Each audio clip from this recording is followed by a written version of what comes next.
هلو هلو، اهلا بيكم احلى امارات في الدنيا. يلا مع بعض نعمل خبز التميس او العيش الافغاني او العيش التميس اللي لا غنى عنه. كده ينفع سندوتشات تاكلوه لوحده كده في منتهى الجمال. وهقول لكم طريقته بسيطه جدا وبمقاديري انا، مش باي مقادير تانية. معايا نص كيلو دقيق، حطيت عليه معلقتين سكر واحط عليه ذره ملح ومعلقه كبيره خميره.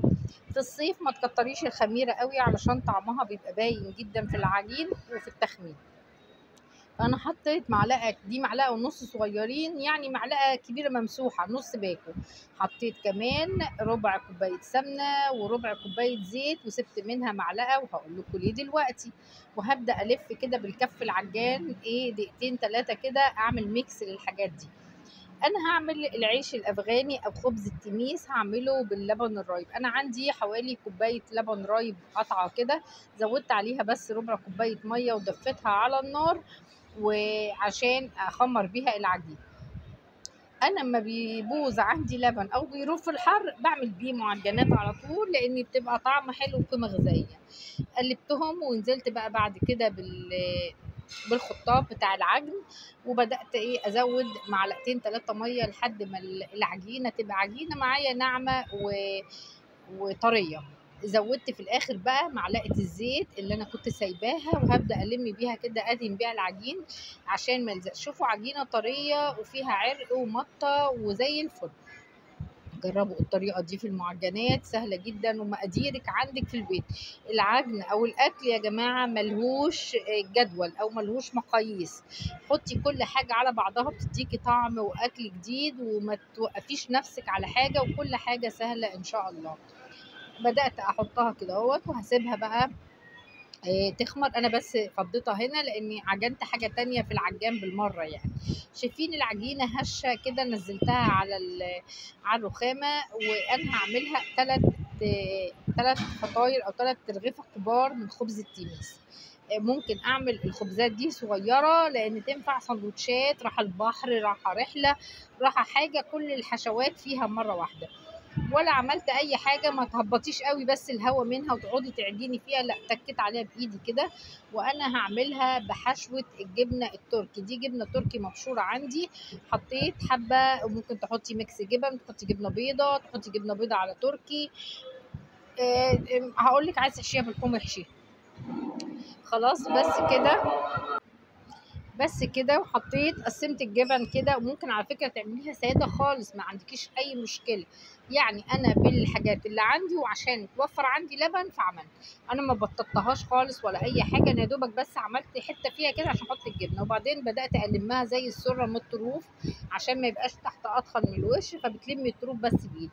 صينيه مدهونه وبدات احطها فيها كده، ونفس الحكايه هعملها في الفطرتين التانيين. خلاص سهله بقى جدا الطريقه، ومش عايزه اقول لكم قد ايه بسيطه، ما خدتش معاكي اي حاجه، وطبيعي في الحر عايزين الحاجات الخفيفه يعني. خلاص بدات المها كده بايدي، وبعدين احط. على فكره الخبز ده مشهور في السعوديه جدا وفي الدول العربيه، لانه بيعتبر هو ده العيش بتاعهم يعني. بس سبتها دقيقتين كده، يعني على ما خلصت ال3 بدأت اخد واحدة واحدة وهبططها. ومش هرققها قوي ولا حاجة، لان طبعا الرق يعني الوش لوحده. جبت شوية لبن، وممكن بيض على لبن، بس انا حطيت لبن بس، ما حبيتش احط بيض، انا ما بحبش طعمه قوي في المعجنات. وبدأت بايدي واغرس كده بعد ما سبتها حوالي نص ساعة. كانت عليت، بدأت اشوفه اغرس يعني. شايفين اي شكل، ممكن بمشط على فكرة. بس كده ايوه اهوت، مفيش احلى من كده. وتروحي شمال ويمين، كل مره بتدهني ايدك لبن وبتعملي كده كانك دهنتيها. والحتت اللي ما جاش عليها لبن انت بتعمليها كده بالفرشه، اللبن بيلمعه كده وبيخليها حلو.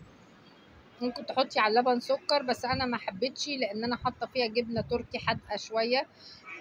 فما حبيتش تبقى اللقمه معسله يعني. خلاص، وما تضغطيش قوي عشان ما تهبطيش. بعد كده هرش عليها سمسم وحبة البركة، وهو لازم بيتحط لها سمسم وحبة البركة. عندك ده او دوت ماشي، عندك الاتنين زي ما انا عملت ماشي. حبة صغيرين كده على الوش بيدوا شكل وقيمة غذائية، وحبة البركة بترفع المناعة. خلاص هبدأ بقى اعملها كده، هعمل التلاتة بنفس الحكاية واسيبهم مش كتير المرة دي، ربع ساعة على ما الفرن يخمر عشان الرسمة اللي انا عاملاها ما تروحش. خلاص هولع بقى الفرن على درجة حرارة 180 200، وهبدأ احطهم على الصاج من تحت. اول ما يبدأ احس ان قبت سنة ارفعها تحت الشواية، والشواية ما تكونش عالية قوي علشان ما تنشفش منك. اول ما بتطلع برش عليها رشة مية وبغطيها، بتبقى بالمنظر اللي انتوا شايفينه ده. بتتقطع طبعا بالمقص كده مثلثات، وبتبقى بحشوتها بكله، او عايزة تاكلي بيها جبنة كلي. بس بصراحة حلوة وخفيفة عن القرص، وفي نفس الوقت جديدة وطعمها مختلف. أشوفكم يا رب على خير في فيديو جديد وفكرة جديدة، وإن شاء الله تعجبكم حاجات اقتصادية وعلى قد إيدينا وكلها